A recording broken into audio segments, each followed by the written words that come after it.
Word of Life Broadcasting. Your spiritual welfare is our concern.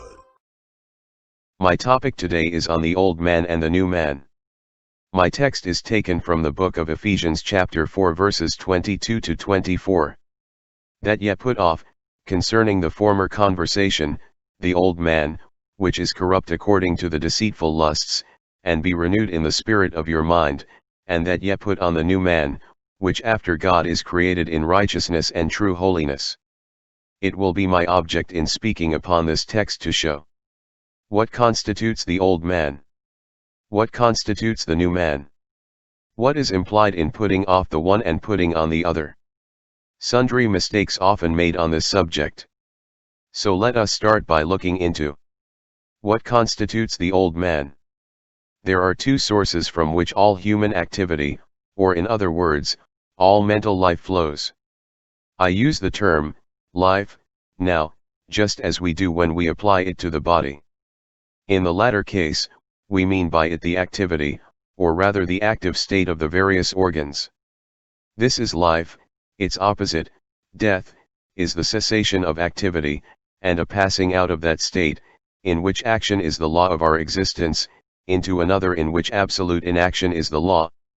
Applying the term life now to the mind, we mean to denote its active state, and we remark that there are two, and only two ultimate causes, or springs, of all this activity: one, fallen human nature; the other, the Spirit of God. Mental activity is first developed through our connection with the physical body. The newborn infant has constitutional wants, its appetites demand gratification, and its mind is thus first aroused to exercise. Here human nature begins to develop mental activity. We would not be understood to imply that this first act of the infant is sinful. It manifestly is not unless the intelligence is so far developed as to take cognizance of right and wrong, the Bible everywhere assuming that some knowledge of obligation must be present, or sin cannot be. All that we can say now on this point is that our earliest mental activity is prompted by our connection with the body, and that the constitutional demands of the body lead to indulgence which, though not sinful before any knowledge of duty exists, yet becomes the mainspring of foul selfishness, when this knowledge is developed, and in the very face of it, we prefer to please ourselves rather than God.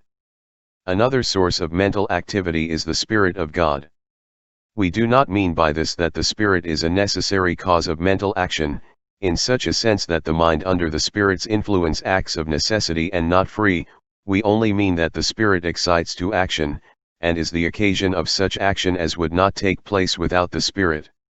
Thus the Bible represents God as working in us to will and to do, and Christians as walking with the Spirit, or after the Spirit and not after the flesh. The Spirit begets a peculiar kind of action, the very opposite of that produced by the workings of selfishness. The old or first man is the carnal mind, or principle of selfishness. It begins with caring for the flesh even before its action can have any moral character, and continues to care for the flesh ever after. Hence it is called a carnal mind, or a minding of the flesh. Its characteristic feature is that its gratification is its supreme end. It is called a man because it is the hidden source and cause of outward activity. It would seem as if the Bible language contemplated a hidden agent, working underneath the visible exterior of each individual, in the one class of character producing selfish action, and in the other class, the opposite. These inward working agents, the old man and the new, correspond to the ultimate intention of the will, and control all our proximate volitions in the same way that we see it done by the ultimate intention. Indeed, they are but other names for the same thing. The ultimate intention of course always governs all our voluntary conduct. We never can act without intending something, and all our lesser subordinate volitions are only the necessary result of our ultimate purpose. Let us see this ultimate purpose as our motives either to please ourselves or to please God. The man in the sense of our text is the reigning disposition. It is that which the mind is disposed of, or rather which the mind voluntarily disposes and sets itself to do. The mind deliberately chooses its great end of existence. The mind chooses the kind of good it will seek, and then of course sets itself to secure this kind of good by every means in its power. Hence arises a disposition of the mind, the mind shaping its efforts, and all its mental activity to secure the good of its ultimate end. This is also an ultimate and efficient intention. In the form of the old man, it is a deep and hearty committal of the soul to self-gratification. It controls all the activity of all unregenerate men. You do not see the old man with the external eye, but by its ceaseless development, we learn its character and omnipresent agency. Let us now see what constitutes the new man. The new man is a spiritual mind, or a disposition to please God instead of self. It is right over against the carnal selfish state. The mind is fully committed to pleasing God so that this becomes the chief end for which the individual reacts and acts. The new man is thoroughly committed to doing the will of God, just as the old man is to do the bidding of his carnal impulses. The former lives for God, the latter for himself. Besides these two ultimate ends, no other can be conceived. All voluntary agents will seek to please either God or themselves. All action, therefore, results from one or the other of these ultimate intentions. And this is true not only of all men but of all other intelligent beings, of angels and devils. These two dispositions divide all mankind into two classes. Hence there are, as we often say, two sorts of men, and so the Bible says. The Bible represents all men as either saints or sinners, holy or unholy, spiritual or carnal, children of God or children of the devil. It makes them either old men or new men, born of the flesh, or born of the Spirit. The old state is first in order, and all pass into the channel of self-gratification, which leads directly to it, unless some may be enlightened, and converted by the Spirit from the womb. With this exception, all others begin a course of self-gratification from their birth, which becomes sinful, as soon as they know that God forbids, their making this the supreme end of their existence, and yet refuse to obey God. The new man is born of the Spirit, born from above. The Spirit of God continually begets his moral activity, leading him thoroughly to renounce self, and commit his whole being to do the pleasure of God. The old man is corrupt, according to and in compliance with the deceitful lusts. By lust is meant in the Scriptures all forms of sensual desire. It includes the entire circle of our physical propensities. All these the old man commits himself to obey. He lives for their gratification. They are called deceitful for the obvious reason that the pleasure they promise in their gratification is always delusive. They flatter only to destroy. The new man is sometimes spoken of as being the Lord from heaven, or Christ formed in the soul. So it is, not however in the sense of physical creation, but in this sense, Christ by his Spirit begets, produces, a state of mind in which we voluntarily commit our whole being to God. Then we become like Christ, and it is therefore as if Christ himself were formed within us, his very spirit and temper now reigning in our hearts, so that it seems as if Christ himself were there, and indeed he is there by his spiritual and most efficient presence. So, what are we to understand by the exhortation to put off the one and to put on the other? Regeneration. This putting off the old man and putting on the new is precisely what the Bible means by regeneration. This is the change of heart of which the Bible speaks. Perseverance is also implied. We are to continue in this state. Paul is writing to Christians and urges them to put off the old man with his deeds and put on the new man. Of course, he must mean that they should continue to do what they began to do at their conversion, and maintain in constant vigor that activity which then commenced. It implies the death of the old man. This does not mean the annihilation of the appetites and the physical constitution.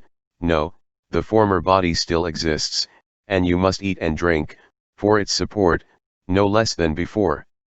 It only means that all these appetites and propensities are held under the control of God's revealed will, and to be indulged only following that will. They are no longer our masters, we have no master but God. Some on this point have run into great confusion, some have stumbled into grievous error. Holding the doctrine of physical depravity and the original sin, they are putting words into the apostle's mouth to make him say, "Put away your constitutional appetites, annihilate the flesh, crucify its constitutional propensities." But the apostle means only this: let them not control your moral activity. Hold them ever more subordinate to the will of God. It should be observed that these physical appetites are not necessarily the source of our activity. We may act from love and obedience to God. These appetites will still exist within us, for we tend to indulge them only because we rightly conclude that this will please God, and only so far as this seems to be the case. Putting off the old, and putting on the new man, implies entire consecration to God. It is equivalent to putting away all selfishness, and acting only and alone from real benevolence, renouncing the dominion of the flesh, and submitting to the dominion of the Spirit. This, of course, is the entire consecration to God. There is no middle or third state. He who puts off the old man must put on the new man, for the mind will have some spring of action, some ultimate end to gain, some prime source of its activity. It must therefore turn from one of these to the other. The mind never puts off the old man except that it may put on the new. We never really renounce ourselves except when the Spirit draws us to choose God as our supreme portion. Heavenly mindedness is implied. God and heavenly things are now its chosen objects of supreme affection, so that the mind now runs towards its chief love, as it did when this chief love was earthly good. There is now a heavenly state of mind by the same law, which before produced a carnal and earthly state, namely, where the treasure is, there will the heart be also. Consequently, the conversation will be of heavenly things. Out of the abundance of the heart, the mouth speaks. So will the thoughts also be of heaven? The mind turns toward God with delight. Oh, how does it dwell on the great things of God, in the night watches, reposing sweetly on His universal providence, on His revealed promises, on the bosom of His ineffable love? The treasure is in heaven. No longer does the soul seek its chief good here. Its portion is above. A pilgrim and a stranger here, thus the new man seeks a better country, even a heavenly. Content to forego earth for the purpose of seeking heaven, he lets off his eager pursuit of things temporal, pursues them for a different end, so far as it seems his duty to pursue them at all. The new man depends solely on the God of heaven, Jehovah. Selfishness is put away and Christ put on in all things. This is the very essence of the apostle's meaning. The putting on the new man is also taking on the yoke of Christ, as well as having the Spirit of Christ imbibed, and to act out the law of love, supreme to God, and impartial to man. As a result of this, a spirit of self-sacrifice ensues, and the individual no longer asks what will gratify me, but what will please God. Just as he puts on Christ, he will also grow up into Him in all things, studying continually, to conform every thought and action to the imitation of Christ, and becomes obedience to His will. The modern-day Christians have become victim of unbiblical pattern of life. They try to reform the old man, but the old man will not want any reform to any purpose. Just consider that the old man is the supreme intention to please self. You will see at once that this intention cannot admit any reform for the better. You may change its direction from one form of selfish indulgence to another, but such reform as this, though very common, is yet perfectly useless, for it leaves the heart as completely enslaved to sin as before. Thus, often men change the form of their selfishness, without in the least changing its moral quality. A man who relocates from a community, where one form of selfish indulgence is popular, to another where it is unpopular, will probably adapt himself to his new circumstances, and pursue the most productive form of selfish gratification. This is because selfish happiness is his object. Definitely you will expect him to make the most he can of it, and pursue it in the most hopeful way. This change may seem to him perhaps to be conversion, especially if he substitutes a more refined form of selfishness for a grosser form of selfishness, a form on which moral and Christian society frown, for one on which they smile. Yet in this very change he may be more thoroughly selfish than ever before, with this additional mischief that he is now deceiving himself, and blinding his eyes for the fatal plunge into perdition. All he has done is just an attempt to reform the old man. It is no real reformation. He may put on a new face. It is only a mask, a new coat, a Sunday suit, but this cannot change the hidden man in his heart. The old and the new man looks alike in many things we do externally. Both eat and drink, both use the necessaries of life, however there is a fundamental distinction: the one has no higher, and no other end than self-gratification, while the other both eats and drinks for the glory of God. The one aims only to please himself, the other only to please God. Both may eat when hunger prompts, both may find pleasure in the gratification of the demands of nature, but while the one has no higher end than the gratification, the other finds a double relish in the gratitude of his heart to God, the giver. Thus he eats, that thereby he may have the strength to live for God, and takes no more and no other food than he supposes God would have him. This makes the broadest possible distinction between the old and new man. The old man and the new man both equally may marry, and be given in marriage, yet, because of the difference in the ultimate end both had in view, the old man does it to please himself, and the new man to please God. The old man, remaining old, can do this from no other end than to please himself. The new man, acting in the spirit of a new creature, can have no other end than to please God. We can also see both attending apparently in the same way to the common business of life. Both may be behind the same counter, selling off the same lot of goods, at the same prices, yet one is there doing his own will, and the other doing God's will, the one pleasing himself, the other pleasing his master. Or, both the old man and the new man may be following the plow, each to raise the same crop, yet each with a perfectly opposite ultimate end in view, the one to gratify self, the other to gratify God. Their motives and ultimate end are just as really different now, as they will be when one of them shall be in heaven and the other in hell. Then, as now, the real difference will be only this: the one is supremely selfish, the other is supremely benevolent, the one caring only to please himself, and the other only to please God. There may be two students, pursuing the same studies, in the same class, attending the same recitation. They study equally well and may appear externally in all points alike, yet one is the old man and the other the new man. While the old man is striving to mount up over the heads of all his classmates, panting for fame, seeking great things for himself, the new man will bow his whole heart to God's will, studies only because God would have him, and seeks only to please God by doing all his will.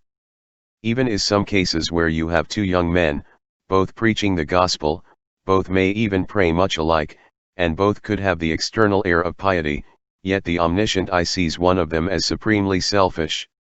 He is selfish, even in his prayers, for, in all, his eye looks never beyond his good. The other has crucified himself, lives now for God and the good of his race, preaches and prays out of love to souls and love to Christ. This is a new man and the other is the old man. Hence, though the external developments are so similar, it is a common mistake not to distinguish between them. It is often impossible to know the hearts of others from mere external manifestations. For instance, you all come into this house of God to worship, apparently alike. How can I tell who of you come in the spirit of the old man, and who in the spirit of the new? Persons often fail to make this discrimination in their case.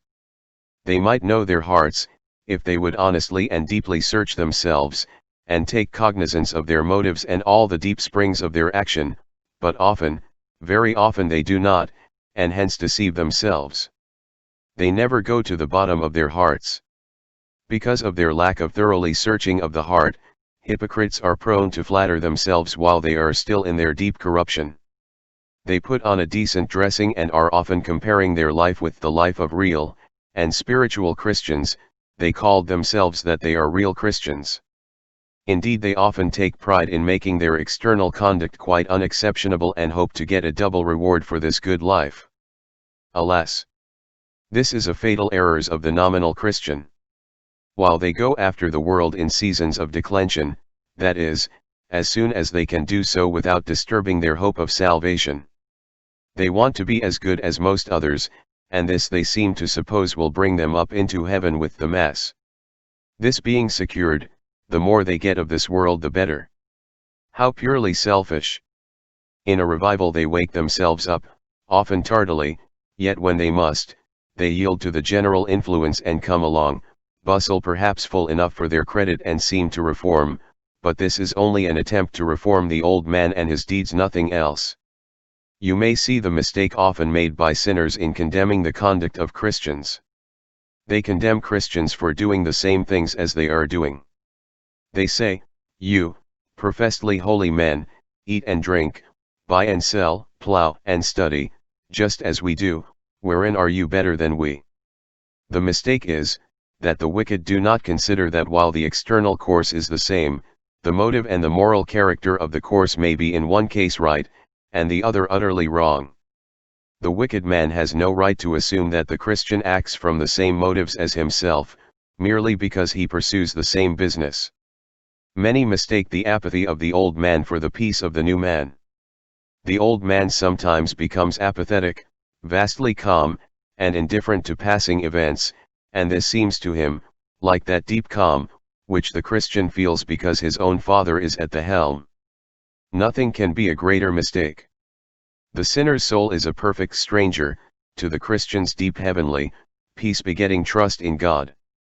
Many mistakes the zeal and legal bustle of the old man for the holy fervor of the new man. Legalists are usually very zealous, they strive hard to do some great thing, and often make a splendid bustle, and you would think that verily, they were about to convert the world in a 12-month, now they look back upon these developments, and comparing themselves with active Christians, they judge themselves to have the holy fervor and divine love of apostles and martyrs. Yet in fact, their motives and spirit are just as unlike the real Christians as hell is unlike heaven. They are the Jehus of the church. "Come," say they, "come, see my zeal for the Lord of hosts." Perhaps they think that they outstrip most real Christians. Often men mistake the impatience of the old man for the holy jealousy of the new man. The old man frets at sinners because they sin, fells indignant at such horrible wrongdoing, but point out to him his sins, and press his conscience to repent and confess, but he does not think that he is doing something similarly wrong. Under his circumstances, he has nothing particular to confess. His heart is not quite so indignant against sin in himself as against sin in others. Nevertheless, he often takes credit to himself for holy indignation against sin. The real Christian feels holy indignation, Christ felt it and often could not repress it, yet it was holy jealousy for the honor of God, and not a fitful irritation against wrongdoing because it might injure some of his interests, or because it offended against his virtuous principles. Often men fail to distinguish between the selfish sorrow of the old man and the godly sorrow of the new. The new man remembers his former sins with great sorrow, his soul is weighed down within him, and often his tears gush out in the very streets, as he is reminded of his past deeds of shame and guilt, but not so the old man. He has a sort of sorrow for his old sins, especially if they have affected his reputation. But you do not see him loathing himself in his sight for all his secret abominations. Yet he counts his tears for sin, and thinks he has the sorrows of the real penitent. Moreover, many mistake the selfish joys of the old man for the spiritual joys of the new man. The former however begin and end in selfishness. The man is pleased when good comes to himself, that is all. The latter rejoices in God, yet in God, who is his exceeding joy. He is happy when others get good, though he has none. Often people mistake the hope of the old man, for the hope of the new man. Each has their hopes. The sinner hopes to be happy in heaven, but the condition and the requirement means a thing of small care or thought to him. The Christian's hope is beautifully sketched by the apostle. "We know," he says, "that when Christ shall appear we shall be like him, for we shall see him as he is. And every man that hath this hope in him purifies himself, even as he is pure." The hope of the new man rests on being holy, not merely nor directly on being happy. No. His glorious hope is that he shall be perfectly, universally, eternally holy. Give him this, and you gratify the ruling passion of his soul. There is also another mistake often made of the turbulence and fanaticism of the old man for the holy firmness and faithfulness of the new. See that man finding fault, very censorious, and how turbulent, he can denounce everything, in most unmeasured terms, yet under the self-soothing pretense of being faithful to his fellow men. He means to clear his skirts of the blood of souls, so he traduces his brethren and measures off denunciations, in a most terrible manner. If you ask him, the reason for such attitude, he will refer you to Christ and to the prophets of old who had the word of the Lord shut up in their bones, and he might say, did not Christ denounce? But is such a person not like someone that is trying to cast out devils through Beelzebub? With the very spirit of Satan, can he drive Satan out of his brethren? Now the new man is different. He is firm and faithful, but his spirit breathes gentleness and love. I do not say that every Christian is always bold and firm, nor that all who have been converted continue through life to act out the new man and him only, happy if it were so. But while they do act the new man, they are firm without malevolence, faithful without bitter denunciation. The effervescence of the old man is mistaken for the unction of the new man. Yet the difference between the two is most radical. In each there is excitement, yet while the one is the boiling up of a selfish heart, the other is a holy unction from heaven. The presumption of the old man is mistaken for the faith of the new. The former often talks of his great faith, assumes to have more than his brethren, but it is all presumption. He pursues such a life and has such a spirit that he has no right to trust God for anything but damnation. The self-will of the old man is not the same as the conscientiousness of the new man.